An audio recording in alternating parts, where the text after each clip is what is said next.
जोहार झारखंड दोस्तों, आप सबका स्वागत है इस ब्लॉग में जिसमें हम पुणे में सिंहाद्री पर्वत पर स्थित 12 ज्योतिर्लिंग में से एक या यूं कहूं तो छठा ज्योतिर्लिंग भीमाशंकर के सफर पर चलेंगे। इसके साथ ही हम आपको बता देते हैं कि यहाँ पे आने का क्या सुविधा है, रहने खाने का क्या सुविधा है, ताकि अगर आप आना चाहते हो तो आपको पता चल जाए कि आपको यहाँ पे कैसे आना है या फिर कहाँ रहना है, कितना खर्चा हो जाता है। तो फिर बिना विलम्ब किए चलिए इस वीडियो को शुरू करते हैं, ताकि कल के डेट में अगर आप आना चाहते हो, भीमाशंकर घूमना चाहते हो तो फिर आपको कोई प्रॉब्लम ना हो। भीमाशंकर पहुंचने के लिए आपको प्रमुख दो ऑप्शन आते हैं। ऑप्शन एक, बाय ट्रेन। अगर आप ट्रेन से आना चाहते हो तो आपको अपने नज़दीकी रेलवे स्टेशन से पुणे के लिए ट्रेन मिल जाएगी, अन्यथा आप अपने नज़दीकी स्टेशन से किसी बड़े स्टेशन पर जा सकते हो और फिर वहां से पूना के लिए आप ट्रेन पकड़ सकते हो। और फिर पूना स्टेशन से आपकी बाय रोड यात्रा शुरू होगी, जिसकी कुल दूरी 120 किलोमीटर पड़ेगी। अब देख लेते हैं दूसरा ऑप्शन, बाय फ्लाइट। तो जो नज़दीकी एयरपोर्ट पड़ेगा आपको, वो पड़ेगा पूना का इंटरनेशनल एयरपोर्ट। तो अगर आप फ्लाइट से भी आना चाहते हो तो आप आ सकते हो। एयरपोर्ट पहुंचकर आपको पुनः 120 किलोमीटर का सफ़र तय करना होगा बाय रोड।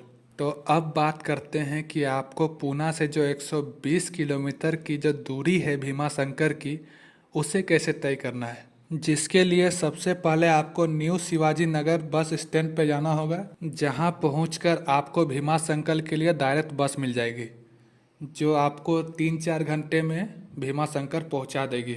अगर आप चाहे तो प्राइवेट टैक्सी भी ले सकते हैं, परंतु उसका भाड़ा थोड़ा ज़्यादा पड़ जाएगा। अगर आप प्राइवेट टैक्सी या अपनी गाड़ी लेकर आते हैं तो आपको बहुत आसानी होगी, आप सेम डे में दर्शन करके वापस जा सकते हो। अब बात करते हैं कि आपको भीमाशंकर में स्टे कहाँ करना है, रुकना कहाँ है। तो भीमाशंकर बस स्टॉप के समीप ही कुछ धर्मशालाएं हैं, जिसका रेट 500 से 600 रुपया पड़ जाएगा। और वहीं सीजन में या फिर कोई शिवरात्रि या फिर शिव बाबा के कोई पर्व में जाते हो तो आपको वही 1000, 1200, 1500 तक रेट पड़ेगा। और यहाँ पे होटल की भी सुविधा है, जिसका रेट 1000 से 2000 तक पड़ेगा। अब बात करें कि खाने पीने की क्या व्यवस्था है, तो दोस्तों आपको यहाँ पे शुद्ध शाकाहारी भोजन मिल जाएगा और यहाँ आपको ठीक ठाक रेट पर नाश्ता और थाली मिल जाएगा। अगर ब्रेकफास्ट की बात करें तो वो 40 से लेकर के 60 रुपये तक, तथा अगर बात करें लंच या डिनर की तो उसकी कीमत अराउंड 150 से 200 तक आप पेट भर के खाना खा सकते हो तथा दर्शन के लिए जा सकते हो। दर्शन के लिए आपको 2 रास्ते मिलते हैं। एक आपको जो दिखाई दे रहा है सीढ़ी वाला मार्ग, जिसमें आपको अराउंड 350 सीढ़ियाँ उतरनी पड़ेगी, और साथ ही जहाँ फिलहाल हम चल रहे हैं वो स्लोप वाला रास्ता, जिसमें से भी आप जा सकते हो। अब जो कि हमारे पहुँचने में रात हो गई थी तो हमने रात रुकने का विचार किया, उसके बाद अगली सुबह बाबा के दर्शन के लिए जाने का प्लान बनाया। तो जैसा कि हमने पीछे बताया आपको कि यहाँ पे रुकने का क्या क्या प्रबंध है और कितना रेट में है, परंतु हमें एक साथी मिल गए थे जिन्होंने हमें रात रुकने का एक अन्य मार्ग सुझाया। आप देख ही सकते हैं कि हम कहाँ रुके हुए हैं, और ये बाबा जी के बारे में हम फिलहाल तो कुछ नहीं जानते हैं। अभी सुबह के शायद 4 बज रहे हैं और हम प्रातः काल में ही निकल गए बाबा के दर्शन के लिए। फिर हम लग गए कतार में। डाकिन्यां भीमशङ्करं सेतुबन्धे तु रामेशं नागेशं दारुकावने। अगर आपने भीमाशंकर जी का दर्शन कर लिया है तो बाबा भीमाशंकर जी के समीप ही मौजूद है श्री गोरक्षनाथ मंदिर।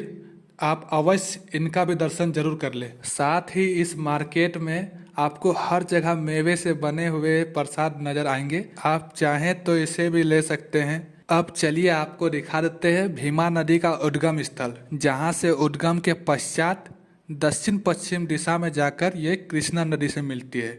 और यह स्थल पंचगादी देवस्थल के नाम से जाना जाता है।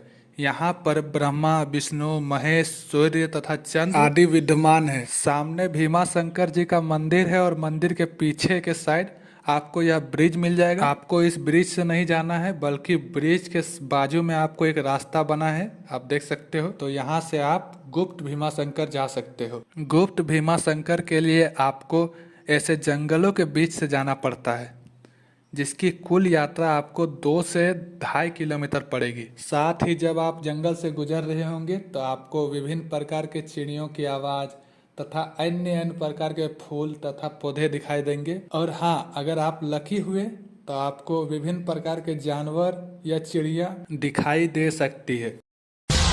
Running with King Kong, bullets rain down like it's thunder. Ready or not, she got the Glock, she'll put you under. You know we game time on the front line till it's over. Deep in the trenches for ya, like a soldier. गुप्त भीमा शंकर जाते समय आपको रास्ते में साक्षी गणेश जी का मंदिर मिल जाएगा। ऐसा माना जाता है कि इसी जगह से गणेश जी ने शिव जी को भीमा राक्षस का वध करते हुए देखा था। तो अगर आपको यह मंदिर दिखे तो आप जरूर दर्शन कर लें। तो फाइनली हम गुप्त भीमा शंकर पहुंच चुके हैं, जहां इस झरने के समीप आप एक छोटा सा शिवलिंग देख सकते हैं, जहां इस झरने के जल से बाबा जी का सालों साल अपने आप ही जलाभिषेक होता रहता है। तो चलिए अब आपको लेकर चलते हैं मुंबई पॉइंट में, जहां आपको एक डीप वैली का व्यू मिलता है। और हाँ, यहाँ से आपको भीमा शंकर का एक बहुत ही ब्यूटीफुल सनसेट देखने को मिलता है। तो अगर आप भीमा शंकर आते हो तो आप ये सनसेट देखना बिल्कुल भी मिस मत करिएगा। अब आपको चलिए ले चलते हैं हनुमान लेक की तरफ, जहाँ के लिए आपको रास्ता भीमा शंकर जी का जो एंट्री गेट है उसी के पास से आपको एक फॉरेस्ट डिपार्टमेंट का एक गेट नजर आ जाएगा, जिसके अंदर वापस से आपको 2 किलोमीटर चलना पड़ेगा और फिर आप पहुंचिएगा हनुमान लेक। अगर आप चाहें तो वन विभाग से परमिशन लेकर के बाइक से भी जा सकते हैं। तो फाइनली हम पहुंच चुके हैं हनुमान लेक, जहां लेक के साथ ही विराजमान है हनुमान जी। तो इनके दर्शन के पश्चात आपको एक बहुत ही ब्यूटीफुल चीज दिखाना चाहते हैं। तो ठीक हनुमान जी के मंदिर के पीछे से आपको एक रास्ता जाता हुआ दिखाई देगा, जो आपको लेके जाएगा नागफनी पॉइंट की तरफ। किन्हीं कारणों की वजह से हम नहीं जा पाए, पर चलिए आपको दिखा तो देते हैं कि नागफनी पॉइंट दिखता कैसा है। तो यहाँ से जो है मेन व्यू है, देख रहे हो यहाँ पे, तो ऐसा कुछ नज़ारा है यहाँ का। तो यहाँ ऊपर जाके भी आप देख सकते हो, बट थोड़ा सा रिस्की लग रहा है वो। और यहाँ ऊपर जाकर भी आप देख सकते हो, पर हम लोग जो यहाँ कॉर्नर से दिखेंगे।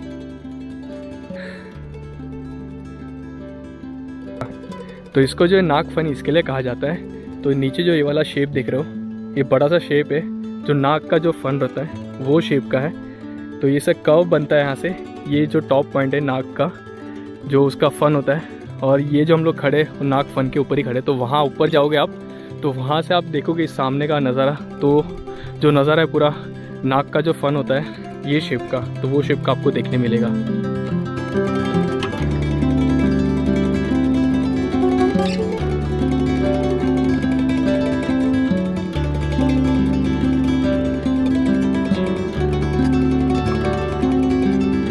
तो ये रहा बस स्टैंड और अब चलते हैं वापस। तो हमें लगता है कि हमने आपके सारे सवालों के जवाब दे दिए हैं। और हाँ, इससे जुड़े हुए अगर आपको कोई भी सवाल है तो आप हमसे पूछ सकते हैं कमेंट सेक्शन में। और हाँ, साथ ही हमें ये भी बता सकते हो कि आप लोग अपना भीमा शंकर का ट्रिप कब प्लान कर रहे हो। तो इसी के साथ इस खूबसूरत जर्नी का यहीं एंड होता है। आप लोग जरूर कमेंट करिएगा कि आप लोगों को कैसा लगा। तो चलिए मिलते हैं किसी और वीडियो में, तब तक के लिए ओम नमः शिवाय, हर हर महादेव।